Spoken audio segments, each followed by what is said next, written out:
রায়ের বাজার বারৈখালী এলাকায় আমরা আজকে অভিযান পরিচালনা করেছি। অভিযান পরিচালনাকালে আমাদের সাথে আমাদের সংশ্লিষ্ট জোনের অথরাইজড অফিসার, ইন্সপেক্টর, আমাদের আইনশৃঙ্খলা রক্ষাকারী বাহিনী এবং সংশ্লিষ্ট জন উপস্থিত আছে।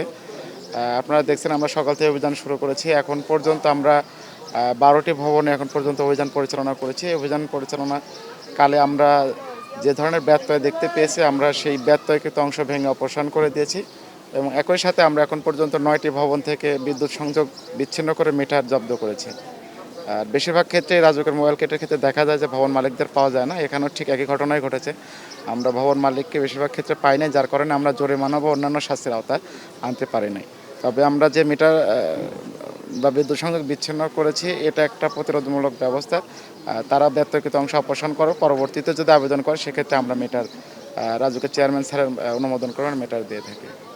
স্থায়ী সমাধান বলতে কি, আসলে এই এলাকায় দীর্ঘদিন বিভিন্ন কারণে ওইভাবে একটু নজরদারি কম হয়েছে। এই কারণে আমরা আজকের অভিযানটা কিন্তু দেখছেন যে আমরা অন্যান্য সময় কিন্তু বিভিন্ন এলাকা একসাথে কিন্তু মোবাইল কোর্টের আওতায় আমরা মোবাইল কোর্ট করে থাকি। আমরা স্পেশালি আজকে সকাল থেকে দেখবেন যে আমরা এই এলাকায় মোবাইল কোর্ট করেছি এবং এই রোড ধরে ঠিক যদিও নিয়মিত অভিযান, তবু এটাকে স্পেশাল অভিযান বলা চলে।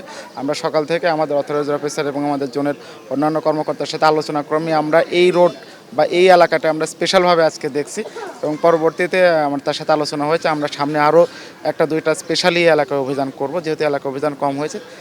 সেক্ষেত্রে ভবন মালিকরা সতর্ক সচেতন হবে। একই সাথে অভিযান পরিচালনার শাস্তির আওতা আনলে পারে আমার বিশ্বাস যে এই এলাকায় যে ধরনের ব্যত্যয় বা যে ধরনের